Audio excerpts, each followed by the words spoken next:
Mardi 6 mai 2025, la librairie Ombre Blanche à Toulouse accueillait Yvan Butel, scénariste et réalisateur, autour de son premier roman paru aux éditions Globe, De silence et d'or. Dans ce livre, l'auteur y raconte sa fascination pour Cha, un nageur andalou tétraplégique multimédaillé aux Jeux paralympiques au passé trouble.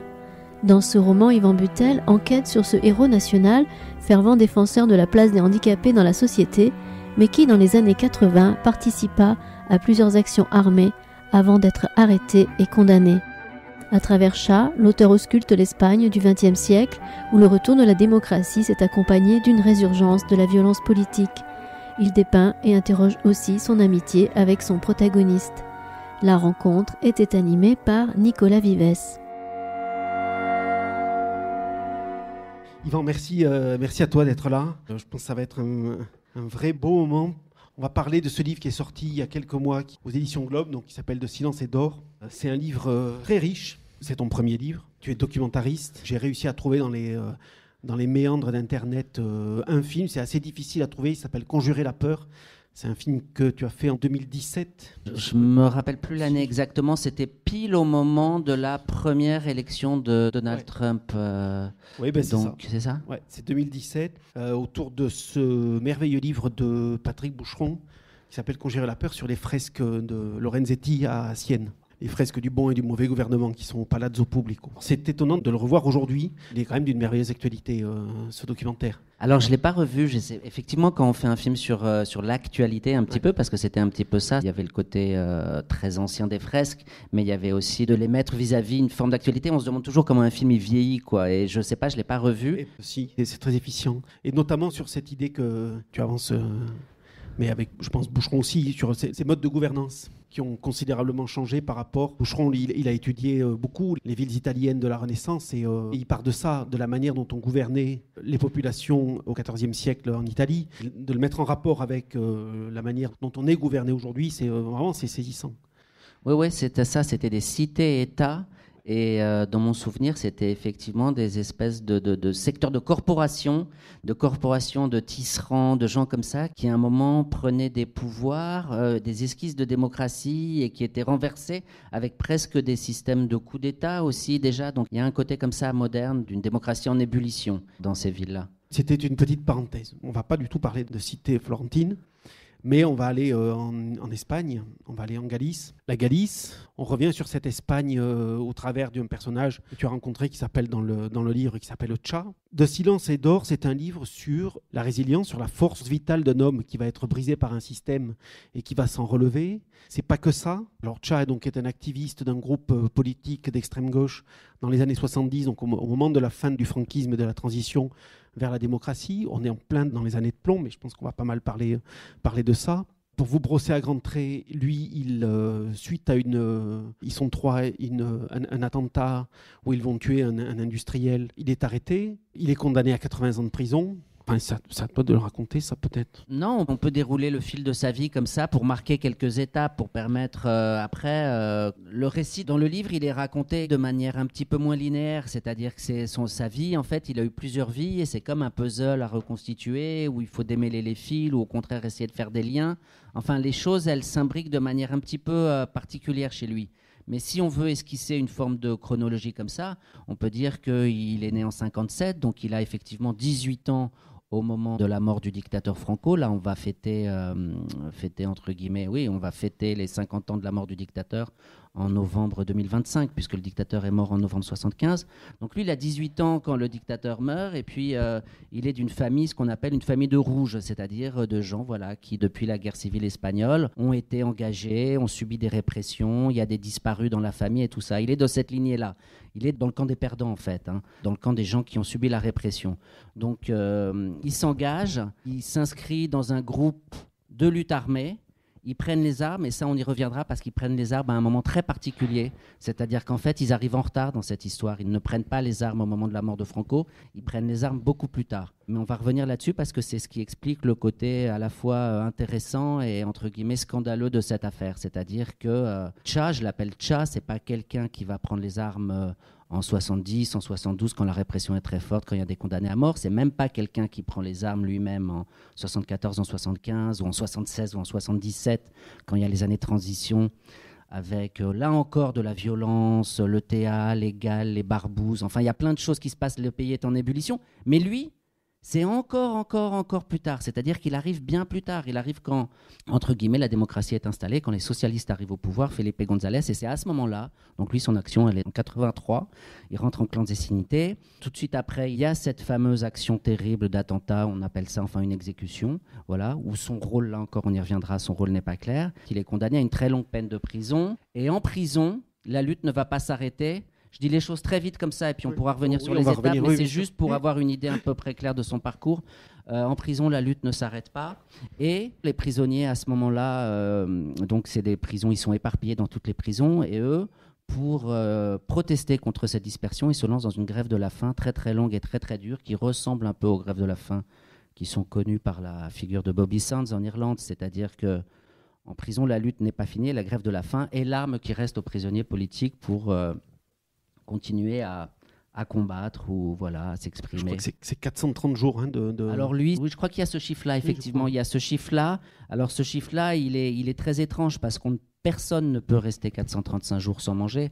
Mais c'est le nombre de jours qui s'est écoulé entre le début de la grève et la fin de la grève. Et ce qui se passe, c'est qu'on les maintient en vie. On les maintient en vie artificiellement, de force, avec des sondes, on les attache avec des lanières, on les attache sur des civières, et puis c'est ce qu'on appelle l'alimentation forcée, qui est aussi une forme de torture, avec cette situation extraordinaire où eux protestent contre l'alimentation forcée, c'est-à-dire qu'ils disent « on ne nous laisse pas vivre, on ne nous laisse même pas mourir non plus dignement ». Cha, mon personnage, porte plainte, et ça va très haut, ça va à des systèmes de cour suprême, de cour constitutionnelle, contre l'alimentation forcée, c'est-à-dire qu'il dit arrêtez, c'est un acte de violence le fait de me donner de la nourriture de force et donc de me maintenir en vie. Son recours est rejeté et donc d'une certaine manière, il a la chance que son recours soit rejeté puisqu'il peut continuer à vivre. On va peut-être pas tout dire. Non, on va pas tout dire. On s'arrête là parce qu'on va revenir. J'aimerais bien qu'on revienne en profondeur sur ces années-là justement, donc les années 75-85 et sur cette façon que tu as de montrer cette impossible réconciliation de l'Espagne avec elle-même. Bon, après il y a cette question du silence qui est creusée tout au long du livre parce que même encore aujourd'hui, on a l'impression que c'est resté sous le tapis et que ça n'existe pas. Effectivement, le silence est un des marqueurs de cette histoire. Bon. Déjà, ce qu'il faut dire tout de suite, c'est que c'est un récit personnel, au sens, je le raconte à la première personne et je raconte ma relation avec lui et je raconte la façon dont j'ai découvert son histoire. Et je l'ai découvert d'une façon assez particulière parce que c'était quelque chose qui m'était complètement étranger. Je n'ai absolument aucune attache avec l'Espagne, je n'ai pas appris l'espagnol au collège, je ne parlais pas un mot et je me suis plongé dans cette histoire. Et donc tout ce que je vais dire ensuite, tout ce qui maintenant va suivre, c'est pas du tout une affaire de quelqu'un qui a grandi dans cette ambiance-là, etc. C'est quelque chose que j'ai appris par lui, à travers lui, avec tout le côté subjectif et singulier que ça peut avoir, qui est que c'est partiel, partial, etc. Donc, ce que j'en ai compris, ou ce que j'en ai vu, ou ce que j'en ai retenu, etc., c'est qu'il y a les années de la dictature, qui sont des années assez claires, avec tous les clichés que peut avoir une dictature. C'est terrible de dire ça, mais les dernières années de la dictature franquiste sont des années particulièrement violentes. Il y a eu un moment où Franco, il a été bien accepté, la communauté internationale, après l'avoir boycotté, tout le monde recommence à venir en Espagne, il développe le tourisme, etc. On dit qu'économiquement, ça va mieux. Je ne sais plus si c'est Nixon qui vient le voir. Enfin, il y a un espèce de truc où finalement, il retourne dans le grand jeu comme ça. Mais ça devient de nouveau très, très tendu et très, très violent avec beaucoup d'exécutions à la fin dans les dernières années, comme si le dictateur sentait qu'il allait mourir et que c'en était fini, etc. Et donc, notamment, ces derniers condamnés à mort et ces derniers exécutés dans l'année 75 et puis juste après la mort du dictateur. Mais là, c'est pas fini, quoi. Là, la démocratie, elle s'installe pas tout de suite. La répression continue dans les commissariats, les tortures. Puis sur toutes ces affaires-là, la démocratie, elle va s'installer sous une forme d'amnistie qui, pour moi, est une amnésie. Mais ça, c'est très connu, je ne suis pas le seul à le dire. C'est-à-dire qu'en gros, on dit, on va faire table rase, on va mettre une chape de plomb sur ce qui s'est passé. OK, si on veut avancer, si l'Espagne, elle veut grandir ou devenir une démocratie, etc., c'est pas la peine de remuer le couteau dans la plaie. Mais du coup, les tortionnaires ne sont pas jugés. Et ça permet aussi, effectivement, à des gens qui ont été activistes de sortir de prison. Mais en tout cas, les gens qui ont torturé ne sont pas jugés. Et donc, Ce silence-là s'impose dans le pays, mais comme d'un commun accord, c'est-à-dire que c'est discuté au Cortes, au Parlement, il y a des amnisties successives, et puis il y a une amnésie collective, et puis ce qui se passe, c'est que ce silence-là, il dure en fait, et puis en Espagne, c'est pas simplement que les gens en 36, 39 et dans les années suivantes, et puis dans les années 50, etc., c'est pas simplement qu'ils ont été exécutés, les républicains et tout, c'est qu'ils ont disparu, quoi, et puis aujourd'hui, vous connaissez sans doute, c'est-à-dire qu'on rouvre les fosses communes et puis on essaye de retrouver les ossements, de nettoyer, de faire des analyses ADN.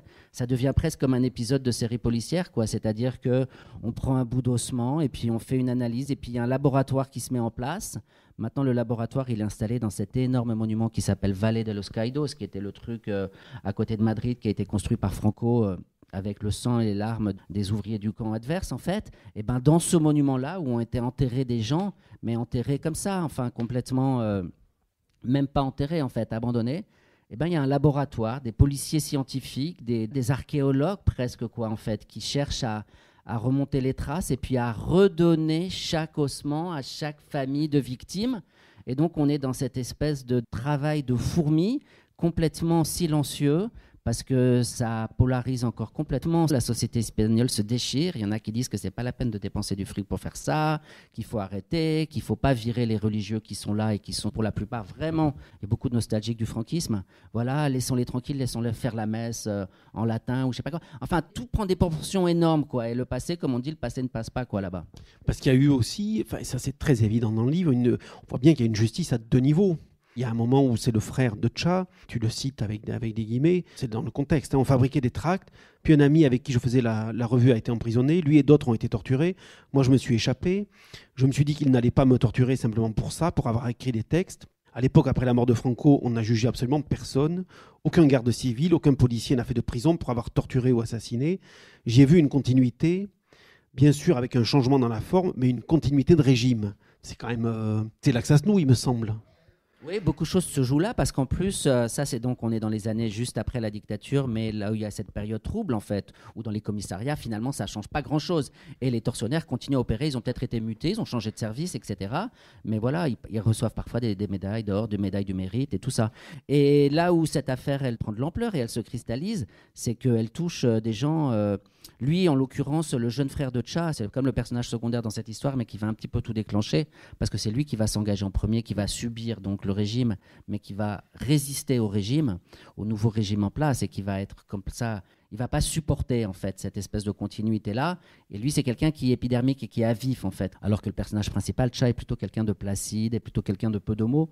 Lui, le jeune frère, c'est un poète, c'est un révolutionnaire, quoi. Mais ces gens-là, ils ont 15, ils ont 17 ans, etc. Donc, ils sont en train aussi de se conscientiser, quoi, de se faire une conscience.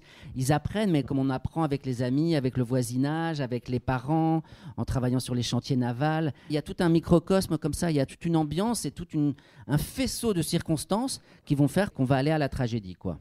Parce qu'il faut bien comprendre que même s'il y a un moment, ce groupe d'action est compagnon de l'ETA, on n'est pas sur les mêmes revendications. Il n'y a pas de souci d'autonomie c'est juste un pur mouvement politique. C'est exactement comme en Italie, comme en Allemagne et comme l'action directe. Pardon. Non, ouais. C'est vrai. Pour donner une idée, ce groupe-là, qui est tout petit, hein, c'est-à-dire que c'est souvent du militantisme, de l'activisme familial, fraternel. Bon, bah là, en l'occurrence, c'est deux frères, mais parfois c'est une copine et son copain, ou parfois des amoureux, des amoureuses. Enfin voilà, on est dans un truc très de voisins et de proximité. Ça se passe dans quelques villes, et notamment donc à Vigo, c'est la ville où j'ai enquêté, mais il y a aussi une banlieue de Madrid, où il y a aussi une ville en Andalousie. C'est petit en fait, ils n'ont jamais été une centaine, et dans la mode opératoire et dans la pensée politique, ça ressemble effectivement beaucoup aux Brigades Rouges ou à la bande Abadère ou à Action Directe, et on n'est pas du tout dans une lutte, dans une inscription de libération nationale d'un territoire ou pour une langue, etc. En gros, ce groupe-là naît donc en 1975, le 1er octobre, pile au moment de la dernière apparition de Franco, qui apparaît au balcon et qui se félicite d'avoir donné la mort à des derniers. Les gens ont été exécutés 3 jours avant, le 27 septembre. Et puis le 1er octobre, il apparaît, mais il a une voix chevrotante, il va mourir très bientôt.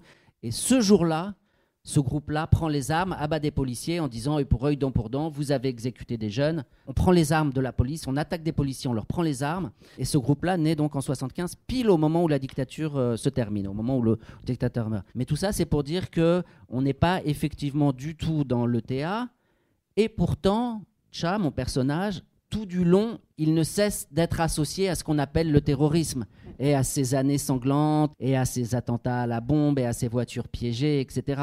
On n'est pas là-dedans, mais pour la société espagnole, c'est la même chose, c'est le sang, quoi. Et même encore aujourd'hui, après les années 2000. Même encore aujourd'hui. Son histoire est très difficilement audible en Espagne. Ouais. C'est pas un hasard si c'est un petit Français, entre guillemets, qui raconte sa vie. Ce travail-là, les Espagnols ne l'ont pas fait. La traduction éventuelle du livre, on pourrait penser que ça serait un petit peu naturel, quoi, qu'a priori, c'est leur histoire et ça les concerne, et ça serait bien qu'il l'ait aussi. Elle ne semble pas du tout évidente, pour ne pas dire impossible. C'est-à-dire qu'en gros, la société espagnole n'est pas prête à entendre cette histoire et à donner la parole à quelqu'un qui a semé le malheur, pour dire vite, mais qui a traversé toutes ces années-là, quoi. Alors, au demeurant, j'ai interrogé mes collègues du rayon Histoire et je pense que personne n'est prêt. Je leur disais, mais est-ce qu'il y a une étude qui est faite sur les années de plomb en Italie, en Allemagne, enfin coordonnée à l'échelle européenne? Est-ce que ça a été analysé par les historiens? Est-ce qu'il y a quelque chose de fond? Et ils m'ont dit, il n'y a pas. Il y a des choses qui sont publiées de façon très épisodique, chez des maisons d'édition très militantes, mais une grande étude qui mettrait tout ça à plat, en fait. Ouais, mais ça, c'est un peu compliqué, c'est même pas très étonnant. Souvent, il y a des enquêtes de sociologues un peu policiers, et puis il y a des gens qui reviennent et qui refont la liste de toutes les victimes, ou qui refont les trucs. Il y a des espèces de statistiques, en fait, c'est-à-dire qu'on sait exactement comme ça. Moins d'ailleurs pour les années de transition, mais plus quand c'est des attentats revendiqués et tout ça. Mais finalement, comme il y a eu plein de choses différentes, avec des idéologies différentes, avec des années, des périodes différentes, etc., à la limite, je dirais que c'est presque pas plus mal qu'il n'y ait pas une espèce de somme qui ferait référence. Mais cette somme-là, est-ce qu'elle existe vraiment en Italie ou en Espagne ou en Allemagne? Il faut rentrer dans le détail, en fait, et il faut rentrer dans la précision des faits. Oui, mais néanmoins, moi, je n'avais pas conscience. Alors, je ne connais pas très bien forcément l'histoire espagnole, mais j'étais un peu plus sensible aux questions ETA ou aux questions catalanes. Bon, mais ce type de groupuscule-là, dans ce contexte de dictature, voilà, pour moi, ça n'existait pas. Il est très méconnu, il a eu très mauvaise réputation, c'est-à-dire qu'il faisait des actions tellement étranges. D'abord, il bénéficiait d'aucun soutien social, c'est-à-dire qu'ils n'avaient pas le soutien de la population, etc. Et pourtant, en fait, quand je dis ça, je me corrige tout de suite, parce que quand il y en a un qui tombe sous les balles de la police, les enterrements, il y a parfois des milliers de personnes qui viennent. Mais là encore, c'est le voisinage, c'est les gens qui l'ont connu, c'est les gens qui l'ont côtoyé, etc.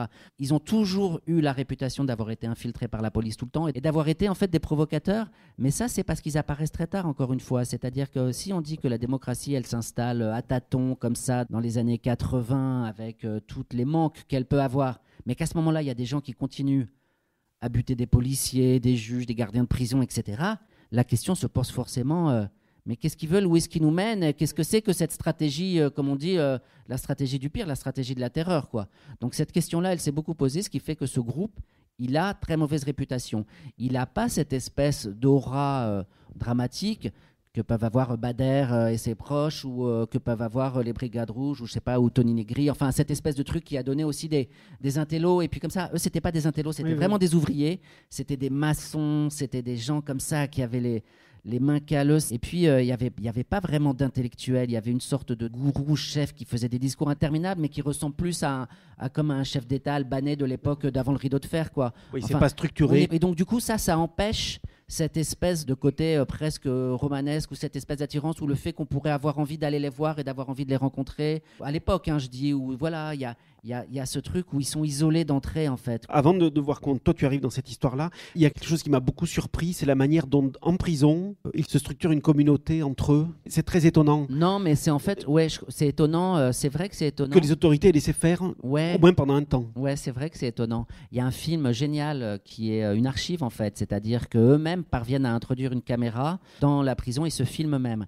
Et dans ce film, qui est bouleversant, parce que je retrouve notamment les gens sur lesquels j'enquête, c'est-à-dire que lui, Cha, pour le dire tout très vite, pour spoiler, comme on dit, il est aujourd'hui en chaise roulante, mais moi je l'ai jamais vu se tenir debout. Et dans cette archive-là, on le voit se tenir debout, jouer au foot, être devant la caméra, sourire, etc. C'est un témoignage unique, ça. Ils ont introduit la caméra, ils se sont filmés. Et là, on voit comment s'organise la vie des prisonniers en commune. Ils appellent ça une commune, avec tout ce que ça peut vouloir dire. C'est-à-dire, ils mettent les choses en communauté. Alors, ils se font l'école parce que beaucoup ont arrêté, n'ont pas fait d'études. Il y en a certains qui font les cours aux autres, alors des cours de mathématiques, civiques, des cours d'idéologie, des cours de marxisme, des cours je sais pas quoi. Ils se font la cuisine, ils font des objets d'artisanat. Et puis ça, c'est des choses qu'ensuite ils vont donner à l'extérieur. Et puis à l'extérieur, ça va vendre sur les marchés. Puis ça va ramener 3 francs 6 sous pour pouvoir payer l'alimentation et les choses qui vont se faire cuire. Mais donc il y a cette espèce de marge de liberté là. Et puis il y a un moment, ça devient trop parce que aussi ils continuent la lutte en fait. C'est-à-dire que quand ils discutent pourquoi pas des prochaines actions, quoi. C'est comme de mettre des trucs ensemble où il y a un truc comme ça. Et donc ça fait peur au pouvoir. Et donc il y a cette fameuse dispersion. Et c'est ce que redoutent le plus les prisonniers. C'est-à-dire qu'on casse les liens qu'ils ont réussi à se forger. Et tout ce que péniblement ils arrivent à réorganiser, qui est comme une bouffée d'air, et cette espèce de compagnonnage, et comme ça, de solidarité et tout ça, et ben quand du jour au lendemain on te dit tu prends tes affaires et puis tu vas à l'autre bout du pays, en plus c'est très très compliqué l'Espagne, parce que enfin non, c'est rien de le dire, la France c'est pareil, mais c'est un pays vaste. Et puis là ce qui devient très compliqué, ce que m'ont raconté ses proches, c'est terrible d'apprendre que finalement que tu allais voir ton frère ou ton fils dans la prison à 200 km et puis que tout d'un coup il va falloir traverser tout le pays avec tous les problèmes organisationnels que ça suppose. Voilà, c'est ça, c'est-à-dire qu'on se retrouve à une situation où les victimes eux-mêmes ont des accidents de voiture pour rouler la nuit, pour aller, etc. Donc cette dispersion-là, elle est très mal vécue. C'est le début de la grève de la faim et ça va provoquer la nouvelle vie de Cha, puisque à l'issue de cette grève de la faim, il va perdre l'usage de ses jambes. Ben donc c'est là que la partie héroïque du livre, c'est que Cha, en sortant puisqu'il est handicapé, il y a une loi espagnole qui le force à le libérer. Il retourne à Vigo et comme c'est un garçon extrêmement opiniâtre et volontaire et qu'il aimait beaucoup nager quand il était jeune, il se remet à la natation.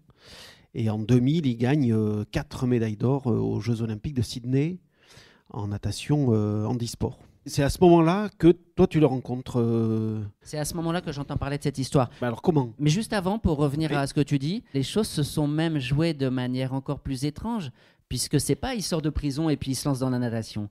C'est dans la prison même qu'il a la chance de pouvoir intégrer une prison pilote dans laquelle il y a une piscine et un bassin et on te permet.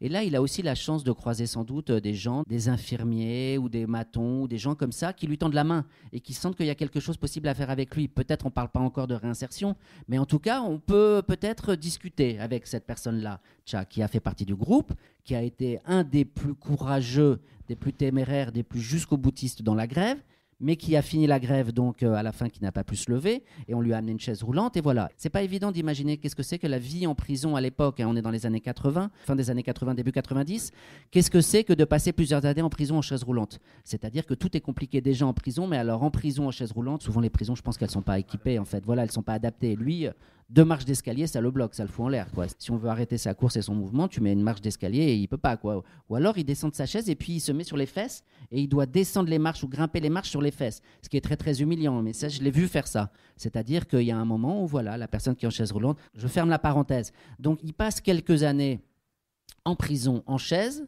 Et puis, effectivement, il y a un article de loi qui fait qu'un handicap incurable, quelque chose qui est définitif, te permet une libération anticipée, conditionnelle, avec le fait d'aller toujours signer tous les mois à la prison, etc. Mais en tout cas, il peut sortir.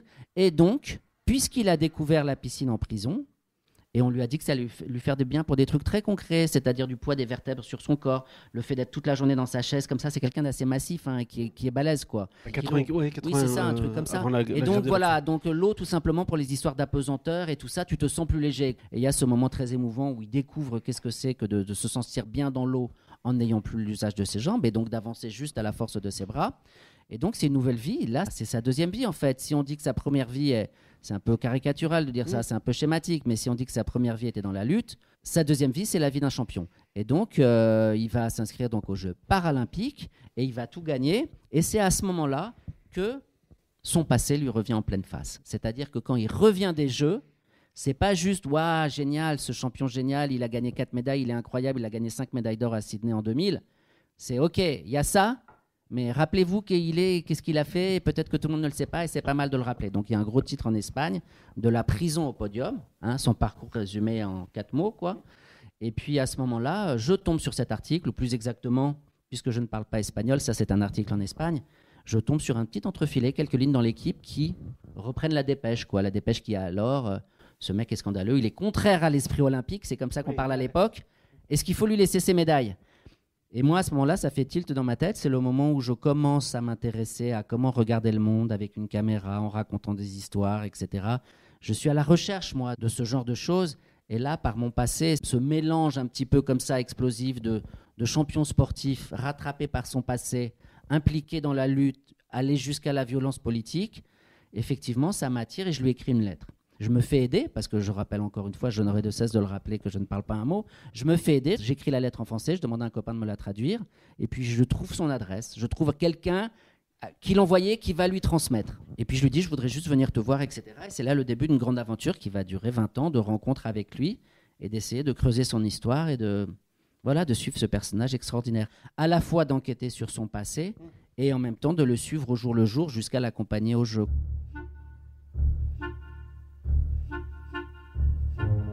Yvan Butel à la librairie Ombre Blanche le 6 mai 2025 à l'occasion de la parution aux éditions Globe de son premier roman De silence et d'or.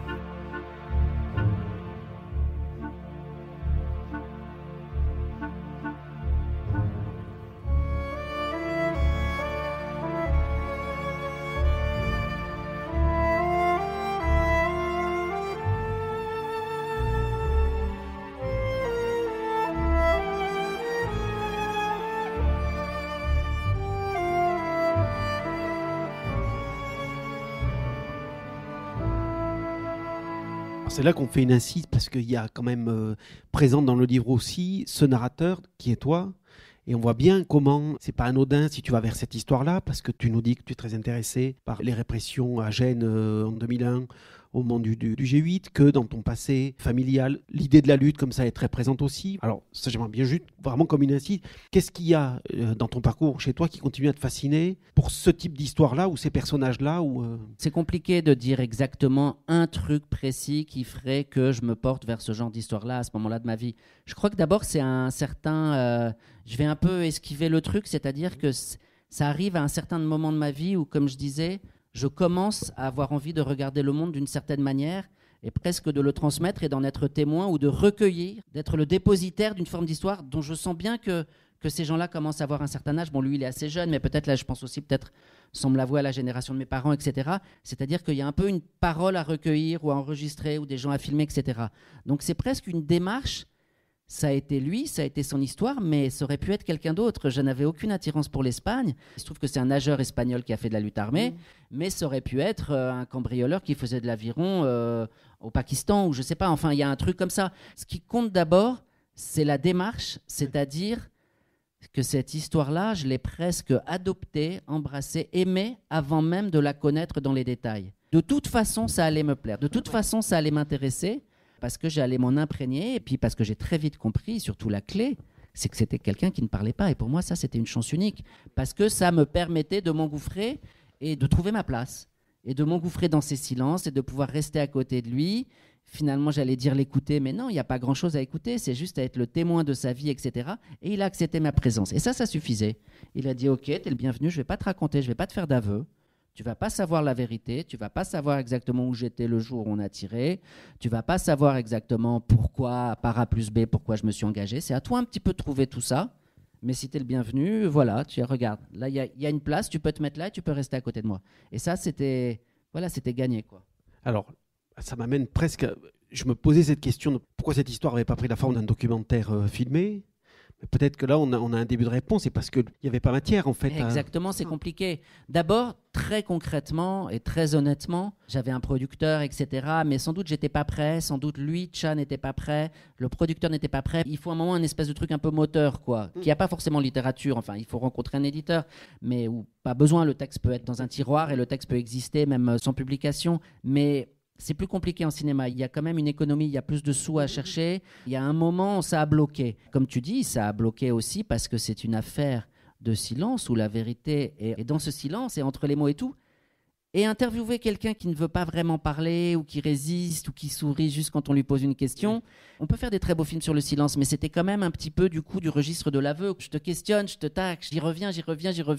Et puis au bout d'un moment, lui il dit « Mais Yvan, t'as tout, ça fait 5 ans, ça fait 10 ans qu'on se connaît, t'es là, tu filmes, t'enregistres. » Et moi je dis « Mais il n'y a pas encore de film là. » Tu vois, il y avait un espèce de truc comme ça. Et à partir du moment où j'ai compris que... Parce que j'écrivais tout du long en fait, je prenais des notes, etc., et ben que la forme, ça s'est fait presque naturellement, c'est-à-dire que ça a trouvé sa forme dans les mots, dans l'encre sur du papier, etc. Parce qu'aussi j'étais tout seul à l'écrire dans mon coin, à Paris, en France, j'étais pas avec lui à devoir faire une interview, à devoir rendre des comptes, qu'est-ce que tu filmes, comment tu vas faire ça au montage, etc. Là, il y avait une sorte comme ça de retrait, de recueil, de pouvoir inventer son histoire, de lui donner un petit nom. Chat, c'est le petit diminutif que je lui invente, mais qui n'est pas du tout le sien. J'ai trouvé des marges de liberté dans l'écriture, alors que je ne voyais que des limites et des obstacles dans le fait d'essayer de faire un film. Je me suis dit aussi que ça avait rapport avec le temps long, parce que le cœur de l'histoire, c'est 2001, 2005, où tu le vois très régulièrement. Et puis après, ça s'estompe un moment, puis ça revient au moment de la traversée de la baie de Vigo. Mais j'imagine que 20 ans d'image de 20 ans, ça doit être impossible à monter aussi. Non, alors qu'en littérature... mais c'est sûr que voir quelqu'un pendant 20 ans, etc., c'est devenu un ami en fait. Maintenant, c'est quelqu'un que je vais voir en vacances, chez qui je vais en famille, etc.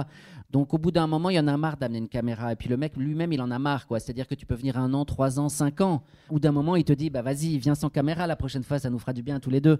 Il y a une espèce de truc comme ça. Par contre, continuer à noter des petites choses ou avoir des choses en tête et tout, ça c'est possible de faire sur 25 ans, de fréquenter quelqu'un, avec quand même le truc très bizarre et un peu comme ça, qui est à l'arrivée, écrire un livre sur un ami qui est vivant et à qui il ne faut pas porter tort et à qui il ne faut pas porter préjudice, il ne faut pas l'inquiéter, il faut que ça soit honnête. Enfin, il y a quand même une sorte d'immense éthique, rigueur, un truc qu'on s'impose.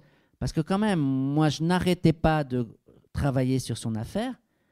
Et puis petit à petit, j'étais invité chez lui. En gros, je dormais chez lui la nuit et puis la journée, j'allais en bibliothèque pour trouver des archives sur son passé d'activiste. Ou alors à l'inverse, on discutait, on bouffait ensemble la journée et puis la nuit, quand tu es chez lui tout seul et il t'a filé les clés de la maison, tu te dis, je suis chez qui là? Je suis chez le sujet de mon enquête ou je suis chez mon pote? Et avec un espèce de truc très schizo comme ça, mais qui fait, je crois, la particularité du texte qui est entre amitié et enquête, quoi. Oui. Et de la même manière, je pense que c'est un livre qui n'aurait pas pu trouver son existence immédiatement après 2005. Parce qu'on revient sur cette histoire-là, c'est 50 ans d'histoire en réalité qui nous sont racontés dans les 250 pages du livre. Et je pense qu'il a fallu que ce soit pleinement 50 ans, c'est-à-dire 25 ans avant que tu le rencontres et 25 ans après... Tu vois ce que je veux dire? Oui, c'est pas mal à un moment de se dire, voilà, je le connais depuis plus longtemps que les années qu'il a passées en prison, ou je le connais depuis plus longtemps, ou je fais partie de sa vie depuis plus longtemps que les gens qu'il a côtoyés. Il y a un espèce de truc comme ça, d'un jeu sur les dates, qui fait que d'une certaine manière, je m'inscris dans sa vie d'une façon beaucoup plus pacifique, mais je fais partie de son parcours, comme lui, il fait partie de mon truc. Mais il y a un espèce de truc assez vertigineux comme ça sur les années passées ensemble. Parce que quand on raconte sa vie, on n'arrête pas de découper sa vie un peu en tranches. Ok, alors il y a eu 10 ans de prison, alors il y a eu 1 an de clandestinité, alors il y a eu 40 ans de dictature, alors il y a eu 3 ans de guerre civile. On joue sur les chiffres sans arrêt, quoi. Alors, il faut quand même qu'on parle de ce chat. Le problème, et ça montre le personnage, et c'est encore ce qu'on lui reproche dans les derniers moments du livre, donc dans les dernières années. Il y a cette question, est-ce que tu as payé ta dette à la société? Est-ce que tu te repens de ce que tu as fait? Parce que quand il reçoit les médailles à Sydney, puis à Athènes, puis encore à Rio, à chaque fois qu'il y a les hymnes nationaux, il gagne la médaille d'or, il baisse les yeux. L'hymne espagnol, j'ai découvert aussi, c'est un hymne qui n'a pas de parole, mais je veux dire, il garde ce silence aussi par rapport à ça. Et il n'y a pas de repentance, elle n'est pas exprimée en tout cas. S'il y en a une, moi je pense qu'il y en a une, mais il ne l'exprime pas. Vraiment, toute l'ambiguïté du personnage, elle est là. Oui, pour moi, il a une position très difficile à tenir, mais une position qui est assez juste, en fait. Parce qu'il faut dire que cette demande de pardon, c'est comme une forme de chantage. C'est-à-dire, en gros, d'abord, il y a un côté chrétien qui, pour lui, est très compliqué. Mais il y a un côté, dis que tu as fauté, et puis dis-le à haute voix, et puis dis-le un peu plus fort, et puis répète-le 3 fois. Bon, il y a ce chantage au repentir qui fait que tu seras mieux inséré dans la société. Hein, tu auras un biscuit, comme ça sera mieux si jamais tu prononces les mots que la société veut entendre. Donc il résiste à ça. Il résiste pas tellement à ça comme un truc un peu comme un mec qui résiste et qui est pris. C'est pas une sorte de guerre. C'est juste que tout simplement, lui, il ne croit pas dans la force des mots et dans la force de la parole. C'est quelqu'un qui s'est toujours exprimé par ses actes et qui dit, en gros, regardez-moi nager, regardez-moi au jour le jour, regardez-moi dans ma chaise roulante. Vous verrez à quel point j'ai changé. Constatez-le par vous-même. Et si vous n'êtes pas convaincu, tant pis pour vous. Mais ça ne passera pas par les mots. Et ça ne passera pas par les mots aussi d'une manière qui est assez belle en disant, de toute façon, les mots sont vains. C'est-à-dire que c'est quelqu'un qui pense que les paroles s'envolent et les mots ne sont pas à la hauteur de tout ce qu'on a fait, de tout le mal qu'on a causé. Ça n'apportera pas de réconfort. C'est en quoi il n'a pas tout à fait tort, parce qu'il y a eu des très belles affaires de réconciliation en Espagne entre les victimes et les coupables, etc., et de gens qui se pardonnent et qui se prennent dans les bras. Mais dans son cas, les proches des victimes ne sont pas du tout prêts à ça. Avec Cha, c'est tendu, cette relation-là. Et il y a sans arrêt des tribunes de proches de victimes qui disent que ce mec est un pourri, qu'il faut lui arrêter de lui donner des médailles, etc. Donc on sent qu'il y a un truc qui est encore très à vif, quoi. Mais lui n'arrange pas les choses, parce que lui, par son silence, permet à tout ce discours-là de s'engouffrer, quoi. Et donc, c'est quelqu'un qui garde les choses en lui. Mais moi, ma théorie, mon hypothèse, c'est qu'il porte les choses effectivement en lui et qu'il suffit de le regarder et que les choses se voient par transparence et que tout ce passé-là et tout ce côté j'aurais aimé que ce soit différent ou de toute façon je ne peux pas effacer ce qui s'est passé avec une gomme, enfin tout ce truc-là qu'il a là, qui est un petit peu des fois à la limite de la langue de bois, c'est ce avec quoi il avance. Il a quand même fait presque 10 ans de prison, il a perdu ses jambes. Je veux dire, il aurait pu aussi avoir ce discours de dire j'ai quand même payé ma dette à la société. Alors, évidemment, il ne fait pas 80 années de prison, mais personne ne fait 80 années de prison. Non, mais non, je crois que d'abord, il a eu de la chance de sortir, la chance entre guillemets, parce qu'il sort en chaise roulante, mais il a eu la chance de sortir beaucoup plus tôt, et ce qui lui a permis de se reconstruire de certains trucs. Donc ça, ce côté, la chance, c'est obscène de dire ça un petit peu, mais d'une certaine manière, il le reconnaît lui-même. Et il y a des gens qui lui disent ça, mais en fait, tu as eu de la chance, quoi. Donc il y a ce côté-là. Et puis d'un autre côté, on finit jamais de payer. Enfin, je veux dire, comment ça veut dire quoi, payer ? Il vit jusqu'à la fin de ses jours avec ce qui s'est passé, mais avec tout ce qui s'est passé. La première chose qu'il voit le matin quand il se réveille, c'est la chaise roulante, et peut-être que la dernière chose à laquelle il pense, c'est l'action commise, ou c'est les actions commises. Mais il y a un truc qui est profondément en lui, et qui lui appartient que à lui, et qui, je crois, qui est difficile à partager, à exprimer. En tout cas, chez lui, ça ne prend pas la forme de la repentance, des mots, de la tribune, de tout ça. Au contraire de son frère, qui lui a fait des lettres ouvertes en disant carrément...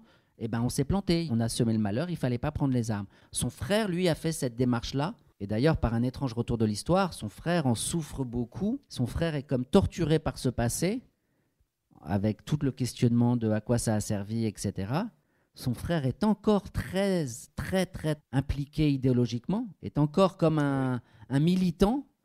Donc le frère, il est encore militant, le frère, il a parlé, le frère, il a demandé pardon, le frère, il se demande ce qu'il a foutu, le frère, tout ça, ça fait un gros bordel dans sa tête. Cha ne dit pas un mot, Cha assume complètement son passé, l'a intégré, vit très bien avec, a un grand sourire et porte en lui cette tragédie qui a changé sa vie, qui a changé la vie des gens qu'il a côtoyés. Il est au clair avec lui-même.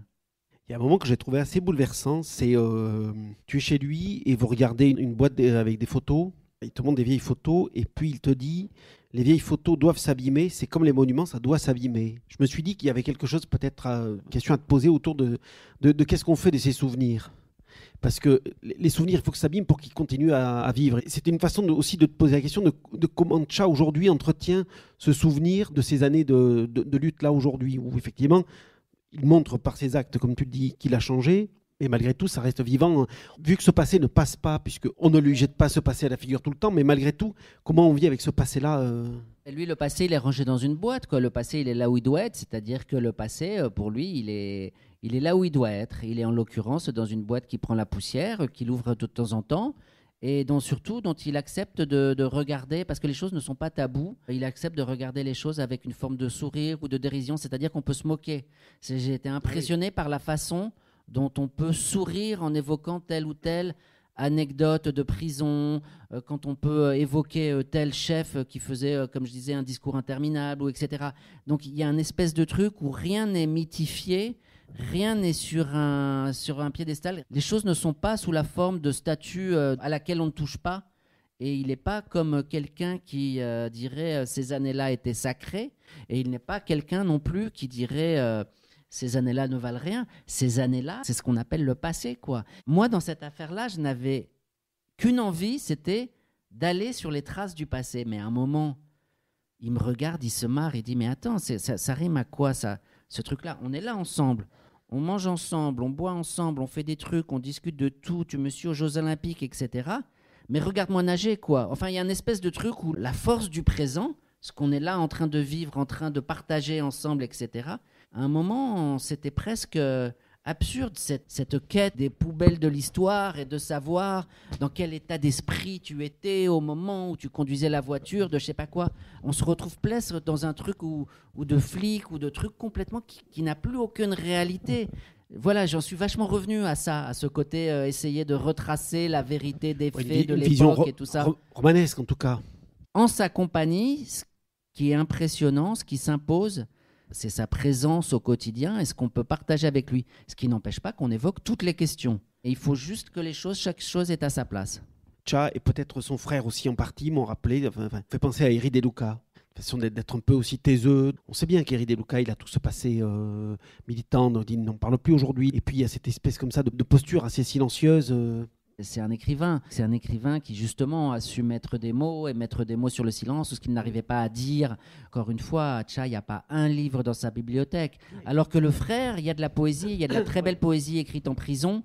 Et il y a une sorte de fougue révolutionnaire ou de quelqu'un qui fait des revues, qui écrit des manifestes et qui allait les distribuer, qui encore aujourd'hui... Le frère a quand même écrit la biographie de sa propre vie, qui est un récit qui vaut ce qu'il vaut, mais il est comme ça, il a eu besoin de mettre des mots. Encore une fois, Cha, que ce soit à l'oral ou à l'écrit, c'est un homme de peu de mots, presque mutique, c'est-à-dire qu'il a perdu, j'y pense à l'instant où je te le dis, c'est-à-dire que c'est quelque chose qui ne m'était jamais venu à l'esprit, mais...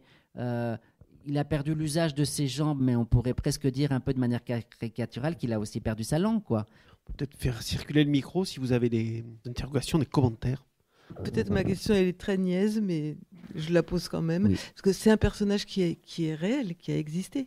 Oui. Qui existe. Il a réellement gagné Oui. aux Jeux Olympiques. Donc il est repérable, on peut savoir qui c'est. Oui. Je dis ça pas parce que je veux chercher absolument qui c'est, mais simplement comme vous évoquiez l'histoire de l'éthique tout à l'heure. Oui. Dans la façon dont vous avez écrit ce livre, que j'ai pas encore lu mais que j'ai envie de lire, je me disais, qu'est-ce qui pourrait lui porter tort en fait, qui ne serait pas su déjà? Non, mais vous avez raison, c'est presque tout est su et finalement il n'y a pas de scoop dans cette affaire. Mais quand même en Espagne c'est très très délicat. Donc ne serait-ce que écouter ou être dans une forme d'empathie avec quelqu'un qui a pris les armes, rien que ça peut réveiller plein de cauchemars. Et ça peut ramener une petite voiture de police en bas de la maison et qui fait une tournée et qui dit, tu sais, toi, on t'oublie pas. Hein. Il y a un petit bouquin sur lui, mais te prends pas pour la star, quoi. On n'oublie pas ce que tu as fait. Voilà, des gens qui se mettraient à, je vais dire des choses comme ça, crues. Votre question, elle est naïve et ma réponse, elle sera crue, mais donner envie de chercher son adresse. Finalement, il en est où, lui? On peut le trouver où? Voilà. Il y a des gens qui ont envie de le trouver. Lui, il ne se cache pas. La gloire paralympique, elle est très très modeste et elle est très peu médiatisée. Et donc finalement, à la fois, il est une gloire locale, il est protégé, il y a une barrière de protection chez lui à Vigo. Mais dans le reste du pays, son affaire ne passe pas. Il n'est pas menacé, il est tranquille, il a sa vie au jour le jour. Mais lui porter tort, ça c'est aussi raconter des choses qui seraient... ça serait mentir, ça serait le trahir. Il y a plein de manières quand on écrit le livre sur quelqu'un de ne pas être honnête. Et pour la première question, je pensais naïvement au moment de faire le livre qu'avec ce petit diminutif, j'allais raconter l'histoire de quelqu'un dont on allait se demander s'il était vrai ou pas, un côté un peu romanesque, fiction, etc. Mais dès le lendemain ou avant même l'apparition du livre, en 3 clics sur Google, on trouve tout. Sur Wikipédia, on trouve tout. Et lui, sa vie, elle apparaît... Et il y a eu un article dans le journal L'Équipe. L'Équipe, ils ont été recherchés des photos où il est wanted, quoi, où il est recherché, etc. Ça va très très vite maintenant. La chance qu'il a eue, puisque c'est beaucoup une histoire de chance, et puis c'est marrant parce qu'ils vendent des tickets de loterie, donc il apporte la chance aux gens. Et la chance qu'il a eue, c'est que toute cette affaire-là, où son passé le rattrape, surgit avant l'ère d'Internet. Du coup, sa notoriété, elle n'était pas virale, quoi. Alors qu'aujourd'hui... Aujourd'hui, il n'aurait pas pu faire son immense carrière de natation avec cette espèce de passé qui lui revient en pleine face avec l'ère d'Internet. Voilà, il arrive juste avant, il arrive en 2000. C'est les débuts, quoi, des moteurs de recherche, etc. Mais ça ne prend pas l'ampleur que ça prendrait aujourd'hui. C'est ce qui rehausse, moi je trouve, le livre et qui donne tout cet impact. Tu le dis au début, ça revient aussi à un moment, tu parles de Nietzsche et de parle-là, le bien et le mal, mais éviter l'aspect caricatural, l'aspect binaire du truc. Ouais, mais le livre, il est vraiment construit sur ça parce que c'est un personnage, plus on avance en fait, et plus il y a de zones d'ombre en permanence. Il y a des choses trappes tout le temps dans le livre aussi. Peut-être que tu en as déjà parlé, mais moi du coup je me demande lui qu'est-ce qu'il pense. Je me doute qu'il a peut-être pas lu le bouquin mais qu'il n'a pas été traduit, mais que vous en avez parlé, qu'il sait quand même qu'au début que tu voulais faire un film et puis un bouquin, mais que lui il veut pas parler de lui, mais du coup qu'est-ce que ça lui fait qu'il y ait ce bouquin, enfin, ou qu'il y aurait eu un film, c'est-à-dire que quand même il était d'accord avec ça. Qu'est-ce qu'il a eu comme réception, vous-même, est-ce qu'il a eu de l'appréhension? Moi, j'avais de l'appréhension sur comment il allait réceptionner le truc, quoi. C'est-à-dire que j'ai beau lui en parler tout du long, j'ai beau lui dire, tu sais, je suis en train de faire un truc et tout, n'empêche que je guette sa réaction, quoi, parce que sa réaction, c'est le juge de paix. C'est-à-dire que si tu fais tout ça et qu'à l'arrivée, le mec te dit « t'es un salaud, je voulais pas ça ou je pensais pas », etc., dans ce cas-là, ça veut dire qu'il y a une espèce de truc terrible. Il parle pas un mot de français, et donc ce que je lui ai fait, c'est une sorte de Google Traduction, avec tous les malentendus que ça peut avoir et toutes les erreurs, mais qui finalement, d'une certaine manière, m'arrangeait bien, parce que du coup, on rentrait pas vraiment dans le détail des mots et du style, de la tournure des phrases. Par contre, les faits, ils sont là, ça lui a pu lui donner une idée. Il fait confiance dans le sens où il se demande pas qu'est-ce que j'allais aller chercher comme détail, etc. D'abord, la première chose qu'il m'a dit, je crois que c'était juste avant la parution, il m'a dit, tu sais Yvan, je ne t'ai jamais dit et je ne dirai jamais justement à quelle place, quel rôle j'étais le fameux jour. Alors après, c'est à toi de décider si tu veux quand même continuer, si tu veux quand même publier, etc. Mais il n'y aura pas cet aveu, voilà. Il n'y aura pas cet aveu qu'il n'y a jamais eu au procès. Et par contre, il a fait un truc hyper marrant, c'est-à-dire quand le livre est sorti, il a fait une espèce de déclaration publique là, sur ses réseaux sociaux, tout ça, il est quand même assez suivi. Et il a dit, en Espagne, vous n'avez même pas été foutu de raconter mon histoire, il a fallu que ça soit un petit Français qui le fasse. Il y avait un espèce de truc comme ça, de prise à partie, de prise à témoin de la société espagnole, mais comme parfois aussi l'histoire de Vichy, elle est racontée par Paxton et par un historien anglais. Vous voyez à quel point d'immaturité on en est ? Cette histoire-là qui finalement, elle n'est pas si compliquée, quoi. Franco, les années de plomb, les années troubles, la transition, la lutte armée, les années de prison, on connaît tous ça. Et ben vous n'êtes pas foutus de le raconter. C'est même pas qu'ils sont pas foutus de le raconter, c'est qu'ils sont pas foutus de l'entendre visiblement. Il faut que ça soit le grand voisin de l'autre côté des Pyrénées, celui qui nous donne des leçons, qui a fait la Révolution française. Et ça veut dire que nous, on n'est pas foutus de faire ça en Espagne. Il y avait un espèce de truc à la fois une pique et un truc un peu déçu. Est-ce que tu penses que c'est question de génération, que dans 30 ans, c'est un sujet qui finira par être abordé? Parce que c'est vrai que ça, moi, en tout cas en littérature, c'est fait par Cercas, sur d'autres plans. C'est vrai que la littérature, ça n'empare pas tant que ça. Ce qui rend les choses compliquées, c'est qu'on n'est pas justement dans le roman et qu'on est dans un récit avec une forme de, quand même, de véracité des faits et de mettre les choses noir sur blanc. Et on n'est pas non plus dans un truc d'historien. On est à la limite. Donc c'est aussi le genre qui rend les choses compliquées. C'est-à-dire comment se situer. On parlait tout à l'heure des historiens. Si on veut faire l'histoire de ce petit groupe-là, on peut la faire. Mais dans ce cas-là, ça serait complètement à charge. Personne ne va défendre ce groupe-là. Mais là, on est dans un truc un peu différent. C'est-à-dire qu'on esquisse l'histoire de ce groupe. On esquisse l'histoire de ce personnage. On n'est pas dans l'aveu. On a des zones d'ombre, donc on est finalement dans un truc avec des méandres qui est de la littérature entre guillemets, mais qui rend les choses compliquées parce que les Espagnols ils vont nous dire mais attendez, vous faites de la littérature avec ça, faut pas blaguer avec ça quoi. On est renvoyé faire cette sorte de grande position de sérieux qui dit voilà, il y a eu 50 morts, il y a eu tac tac tac tac.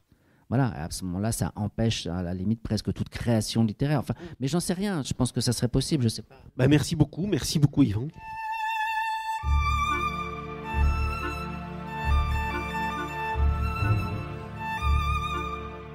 Vous venez d'entendre une rencontre enregistrée à la librairie Ombre Blanche à Toulouse, mardi 6 mai 2025, avec le documentariste Yvan Butel, pour la parution de son premier roman De silence et d'or, édition Globe, et réalisée et mise en onde par Radio Radio, avec Radio Radio Plus et Radio Terre.